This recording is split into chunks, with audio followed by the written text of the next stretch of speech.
ગુજરાતભરના તાજા અને સચોટ સમાચાર મેળવવા માટે અમારી રાષ્ટ્રીય સમાચાર ચેનલને સબસ્ક્રાઇબ કરો અને બેલ આઇકન પર ક્લિક કરો। સુરતના ગોડાદરામાં બીઆરટીએસ બસના કાચ તોડવાના મામલે પોલીસે કાર્યવાહી કરી છે, જેમાં પાલિકા સંચાલિત બ્લુ સિટી બસના 2 ચાલકો અને 2 કંડક્ટરોની ધરપકડ કરવામાં આવી છે।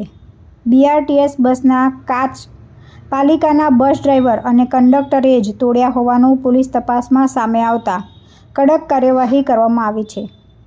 સુરત ડીસીપી ભગીરથ ગઢવીના જણાવ્યા અનુસાર કેન્દ્ર સરકારના મોટર વ્હીકલ એક્ટના નવા કાયદાના વિરોધમાં 3 જાન્યુઆરીના રોજ સિટી અને બીઆરટીએસ બસ ચાલકો અને કેટલાક ટ્રાન્સપોર્ટર્સ હડતાલ પર ઉતર્યા હતા, જેના વિરોધમાં ગોડાદરા ખાતે કેટલાકે હંગામો કર્યો હતો। સરકારે નવા ઘડેલા મોટર વ્હીકલ એક્ટના કાયદા સામે વિરોધ દરમિયાન પાલિકા સંચાલિત બીઆરટીએસ બસના કાચ તોડફોડ કરવામાં આવી હતી। શરૂઆતમાં બાઇક ઉપર આવેલા શખ્સોએ બસના કાચ તોડી ફરાર થઈ ગયા હોવાનું ગઈ તારીખ 3/1ના રોજ ગોડાદરાના પોલીસ સ્ટેશન વિસ્તારમાં ખોડિયાર 3 રસ્તા પાસે એક બનાવ બન્યો હતો। આ બનાવમાં હકીકત એ મુજબ હતી કે એક સિટી બસ ત્યાંથી જઈ રહી હતી, તો પાછળથી કોઈ અજાણ્યા ઈસમે આ સિટી બસમાં પથ્થર માર્યો હતો।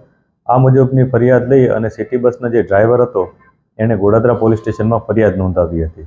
આ ફરિયાદ અનુસંધાને પોલીસે ડ્રાઈવરના કહેવા મુજબ અલગ અલગ વિસ્તારમાં જ્યાં જ્યાં બસ ફરી હતી એ વિસ્તારમાં પોલીસે સીસીટીવી ચેક કર્યા હતા અને અલગ અલગ ટીમો બનાવી હતી।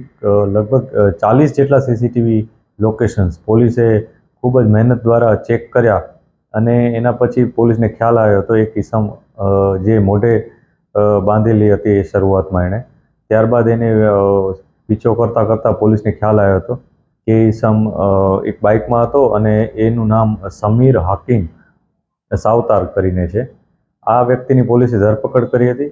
જ્યારે એની ધરપકડ કરી ત્યારે પોલીસને ખૂબ જ આશ્ચર્યજનક રીતના કેટલીક માહિતી મળી હતી। જે માહિતી મુજબ આ સમગ્ર એક કાવતરું હતું અને કાવતરું રચનાર જે વ્યક્તિ છે એમાં સિટી બસનો જે ડ્રાઈવર છે સાગર દગડુભાવ ગુરવ આ નામનો વ્યક્તિ જે ડ્રાઈવર પણ હતો આ સિટી બસનો, એ અને અન્ય 2 ઈસમો દિનેશ પાટીલ અને સમર્થ સોનવણે આ 4 જણાએ એક કાવતરું રચ્યું હતું।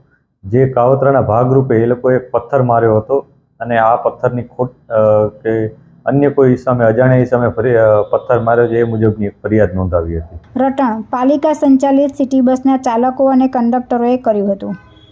હડતાલ પર ઉતરેલા ટ્રાન્સપોર્ટર્સ દ્વારા કાચ તોડવામાં આવ્યા હોવાની આશંકા જે તે સમયે પોલીસે વ્યક્ત કરી હતી, પરંતુ પોલીસ તપાસમાં સિટી બસના કંડક્ટર અને ડ્રાઈવરે જ આ તોડફોડ કરી હોવાનું બહાર આવતા ગોડાદરા પોલીસે સૌપ્રથમ સમીર હમીક સાવતારની ધરપકડ કરી પૂછપરછ કરી હતી।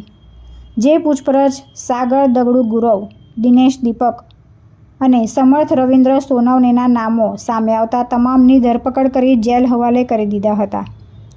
પોતાના હેતુ સિદ્ધ કરવા બસ ડ્રાઈવર અને કંડક્ટરે બસના જાતે જ કાચ તોડ્યા હતા, જ્યાં 4 આરોપીની ધરપકડ કરી આગળની કાર્યવાહી ગોડાદરા પોલીસે હાથ ધરી છે। તુલસી શર્મા સાથે રાષ્ટ્રીય સમાચાર સુરત।